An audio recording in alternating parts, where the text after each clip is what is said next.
สบายดีพบกับค้อยเล่าไปเรื่อยในมื้อนี้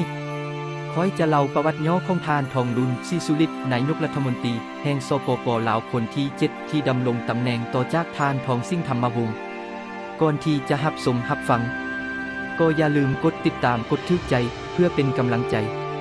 ให้ซ้องเราไปเรื่อยได้มีกำลังใจเฮ็ดคลิปวิดีโอต่อๆไปให้ทานได้รับชมและรับฟังมาทำความรู้จักกันไปพร้อมๆกันได้เลยเรื่องราวชีวประวัติย่อของทานทองดุลศรีสุฤทธิ์นายกรัฐมนตรีแห่งสปป.ลาวคนที่7ที่ดำรงตำแหน่งต่อจากทานทองซิ่งธรรมวงศ์ในวันที่20 เมษายนปีคศ2016หาวันที่22 มีนาปีคศ2021ทานทองดุลศรีสุฤทธิ์เกิดเมื่อวันที่10 เดือนพฤศจิกายนปีคศ1945ที่แขวงหัวพันที่อยู่ปัจจุบันอาศัยอยู่นครหลวงเวียงจันทน์สัญชาติลาวถือศาสนาพุทธคู่สมรสของทานนางนาลีศรีสุฤทธิ์มีบุตรร่วมกันอยู่3 คนด้านการศึกษาของทานที่พ้นเด่นในปี 1962 5 ปี 1969ทานทองดุลศรีสุฤทธิ์ได้เข้าเรียนอนุปริญญาที่วิทยาลัยสร้างครูแนวลาวหักษาแขวงหัวพันต่อมาในปี 1973 5 ปี 1978 ทานได้เรียนปริญญาโทวิชาภาษาศาสตร์และวรรณคดี สถาบันสร้างครูเกอร์ซันเมืองเซนต์ปีเตอร์สเบิร์ก อดีตสหภาพโซเวียต ในปี 1981 5 ปี 1984 ทานได้เรียนปริญญาเอกวิชาประวัติศาสตร์การพัวพันสากล สถาบันวิทยาศาสตร์สังคม มอสโก อดีตสหภาพโซเวียต ด้านประสบการณ์ของทานทองดุลศรีสุฤทธิ์ในปี 1967 5 ปี 1969 ท่านเป็นพนักงานอาวุโสกรมสามัญศึกษาแนวลาวหักษาแขวงหัวพันปี 1969 5 ปี 1973 ท่านเป็นพนักงานอาวุโสที่ห้องการผู้ต่างหน้าแนวลาวหักษาประจำฮานอยซอซอเวียดนามในปี 1978 5 ปี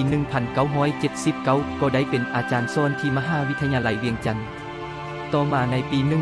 1979 5 ปี 1981 ได้เป็นเลขารัฐมนตรีว่าการกระทรวงศึกษาธิการหัวหน้าแผนกร่วมมือสากลกระทรวงศึกษาธิการในปี 1985 5 ปี 1986 ท่านได้เป็นหัวหน้ากรมค้นคว้าสำนักงานนายกรัฐมนตรีต่อมาในปี 1987 5 ปี 1992 ท่านก็ได้เป็นรัฐมนตรีช่วยว่าการกระทรวงการต่างประเทศในปี 1993 5 ปี 1996 ท่านทองดุลศรีสุฤทธิ์ได้เป็นรัฐมนตรีว่าการกระทรวงแรงงานและสวัสดิการสังคม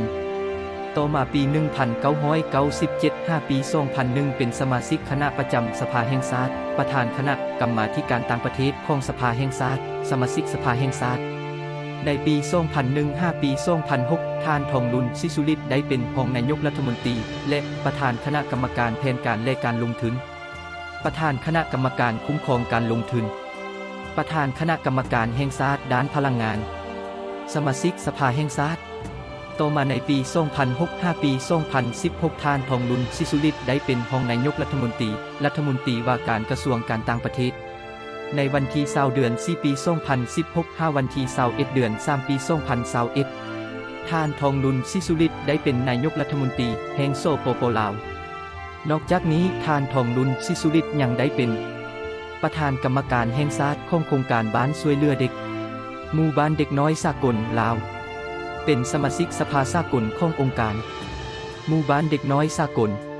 เป็นประธานกิตติมศักดิ์ของโครงการบ้านช่วยเหลือเด็กหมู่บ้านเด็กน้อยสากล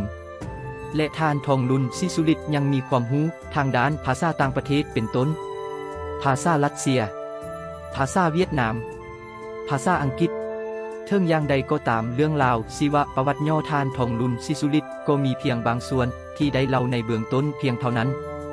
ท่านทองดุลศรีสุฤทธิ์ก็เป็นอีกบุคคลหนึ่งที่มีอำนาจทางการเมืองในสปป.ลาวมีแนวคิดเชื่อมั่นต่อพรรคประชาชนลาวเต็มเปี่ยมไปด้วยความรู้ความสามารถเทียบเท่ากับสากลบ่ว่าจะด้านการศึกษาภาษาปากเว้าเชิงแสดงออกในการเคลื่อนไหว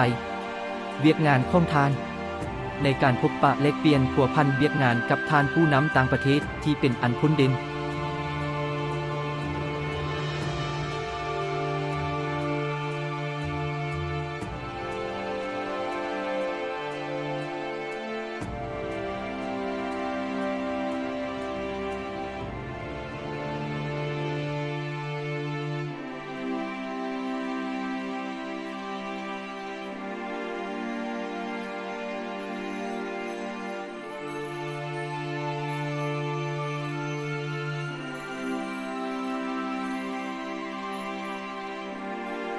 สุดท้ายนี้ค่อยเล่าไปเรื่อยก็ขอขอบใจที่รับชมและรับฟัง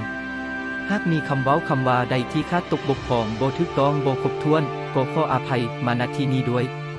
ขอขอบใจ